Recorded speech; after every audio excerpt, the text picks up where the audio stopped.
I'm going to try to take some questions from all of you, and feel free to address them to the panel in general or any specific person on the panel. And we'll do this, we've got maybe 10 or 15 minutes. So who would like to ask anything in particular of any of them? The question on the microphone so it goes Oh, yeah, we could do that, sure. to we'll pass it. Yeah. My question, and thank you all. I have had clients who are both from Judaism and Islam who have left their faith, and you all addressed some of that. I was wondering if you could offer a few words of direction towards people who are strange but have a lot of issues that I don't particularly feel prepared to address around their faith, their religion, and in both cases. Thanks. And whichever one wants to speak on that, if you would use this mic just so that we can make sure that we take it up here. It's not unusual that some people who have trauma perpetuated by what they think is religious relation issue to leave the faith. And although this is another taboo in Islamic culture, nobody will accept it, but it goes back to the basic principle of Islam, which says that no obligation in religion. You can't oblige anybody to become religious, whether Islam or Christianity or Judaism. That's his choice. So if he does, and he does not seek help from Muslim leaders, then he is free on his own. He could research, he could adopt whatever he wants.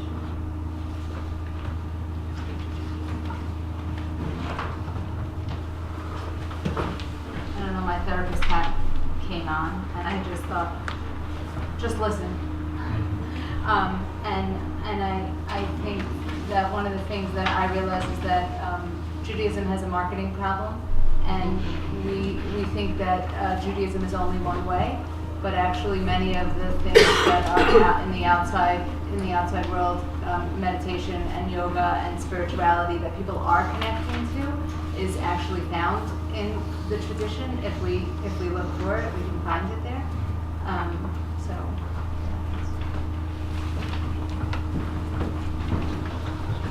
I have a question about the humanism aspects that both of you spoke about, the religious leaders and the faiths. And the humanism, you mentioned how Muhammad cried, the idea that, okay, it's okay to talk to people about expressing emotions, and you mentioned the fallibility of different people and their experiences there. How do you guys recommend addressing things when the client knows those same stories, but still interprets it differently? Or says, well, I'm not Muhammad, I'm not Jacob.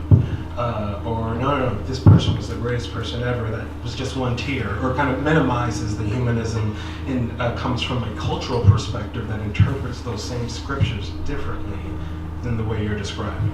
And still says, no, it is not okay to cry.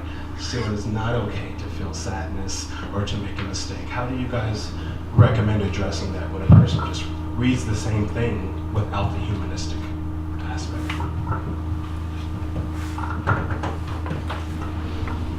Well, the great thing about Islam, there's no fixed rules.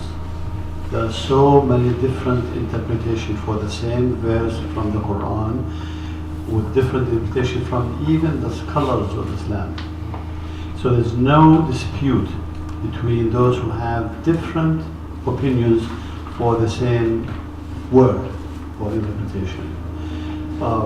So for those who chose to interpret it that way, he's entitled for his opinion.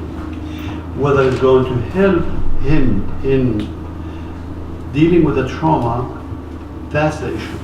I want to help him dealing with the trauma. If that interpretation of his own will help him in reaching the trauma which he's seeking help for, then that's fine. We have no problem with that. again, humanism in Islam is part of the core values.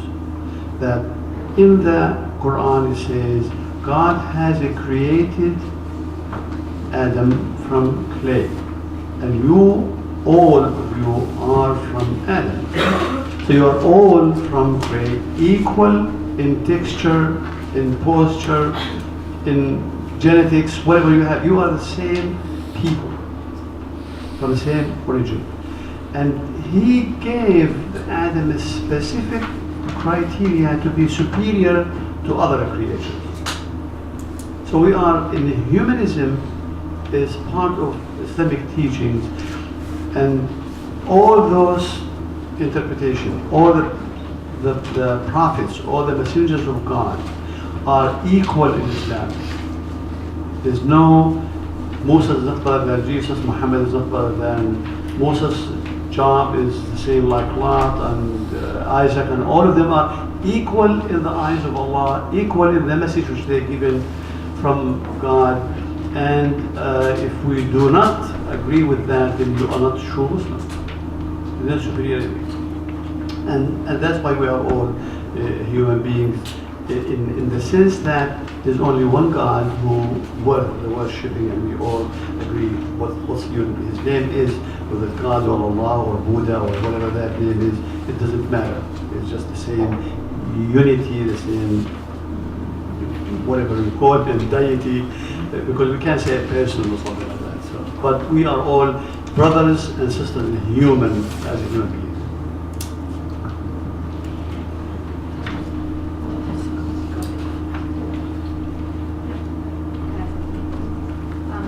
I'm just thinking about being traumatized, and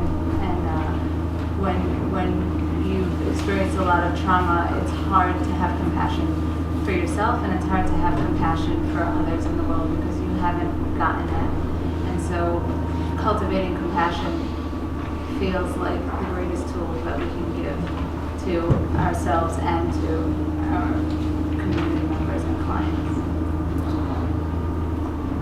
I just wanted to add that for many people that are living, I know people are familiar with Fowler's stages of faith, where it's sort of like an Ericksonian model of faith development that's based on the idea that people are sort of stuck in certain childhood developmental stages of faith based on their upbringing. And for some people, moving from a stage of faith where things are very concrete, and it's like everything's sort of good or bad, and there's just like a God up there who gives us laws and we have to follow them. When they start to question those things, if that's what they're coming in for, I think it goes to be like that can trigger in itself, it can be a very traumatic experience for a lot of people, because it becomes a spiritual emergency, it becomes a crisis of faith. And so moving between when someone is evolving, from one stage of faith to another, I think it needs to be dealt with very delicately. Obviously, as spiritually informed psychotherapists, we're all kind of trained to learn how to listen, like Esther was saying, to where people are at, to listen for their metaphors and their meanings really carefully, so that we're not imposing. The idea is like we never want to impose our definition of something on somebody else. But I think if you're a good listener, and if you can you can figure out where people are in their developmental understanding of faith, you might be able to find ways to meet them. And so maybe your interpretation of something might seem a little bit like that. It could be very scary to them, like to think about another interpretation, right? That feels so out of their comfort zone. But maybe you can temper it a little bit.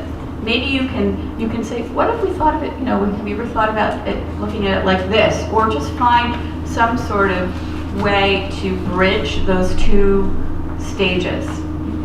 So I hope that answers your question.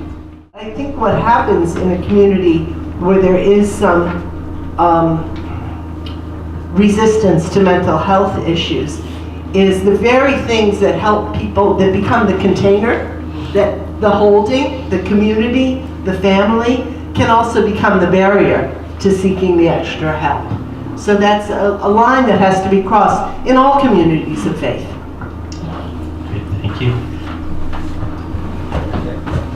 Hi, I have a question that I think is potentially for everyone, but it was kind of sparked by a point in Kay's talk.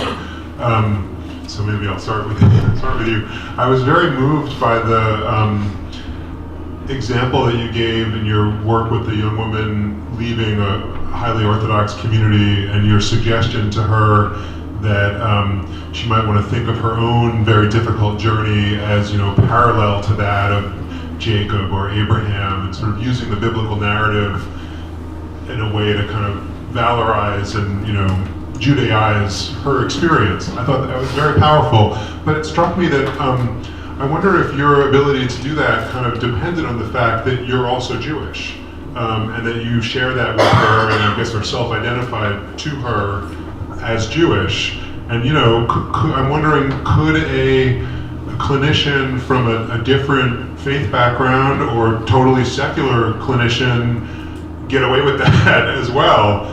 Or parallel, Dr. Jaber, could a non-Muslim therapist, have the authority to say to a Muslim client, here's how you might want to understand the example of the Prophet Muhammad, or do you have to be Muslim to tell people what they might want to think about Muhammad, right? So I'm just wondering, the broader issue is these kinds of faith-based or spiritually grounded, clinical strategies.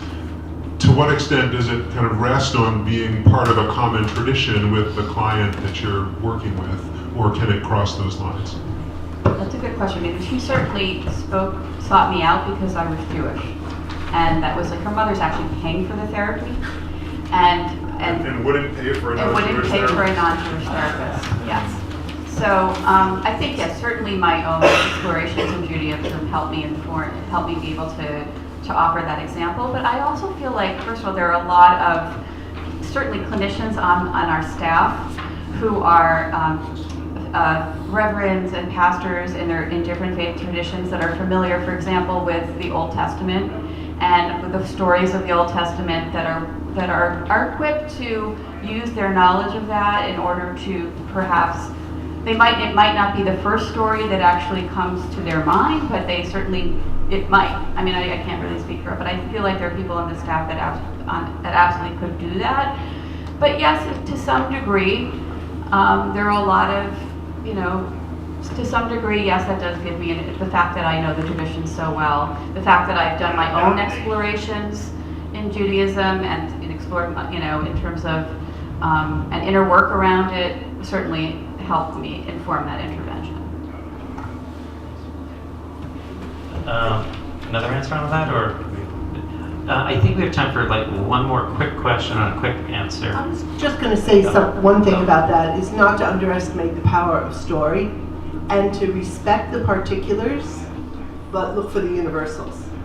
And I think that we, as clinicians, are always doing that. And when it comes to the stories of faith traditions, there are particulars that we need to educate ourselves on or acknowledge that we're not educated on, but to listen for the universals. One more question.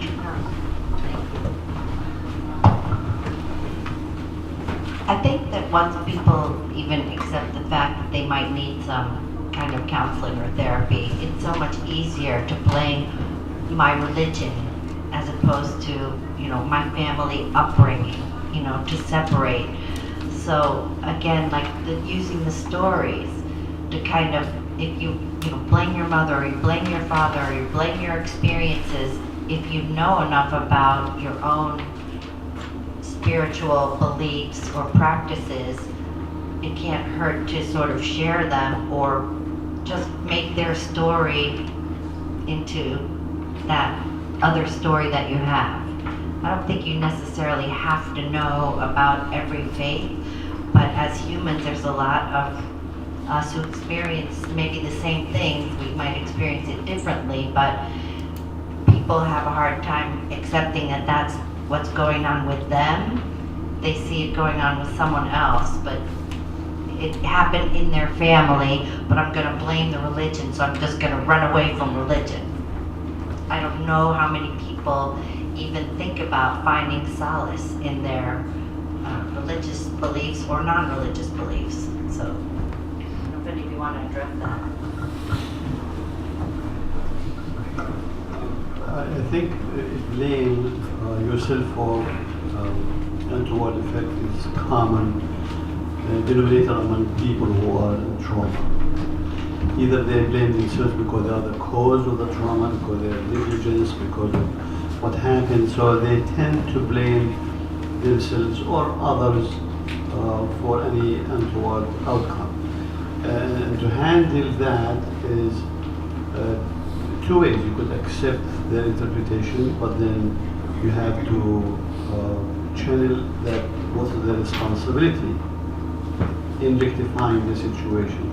Now, if this did happen because your family, then what will you do for your family, or how you think you will handle it if it is true your family is the cause, or what's the next step?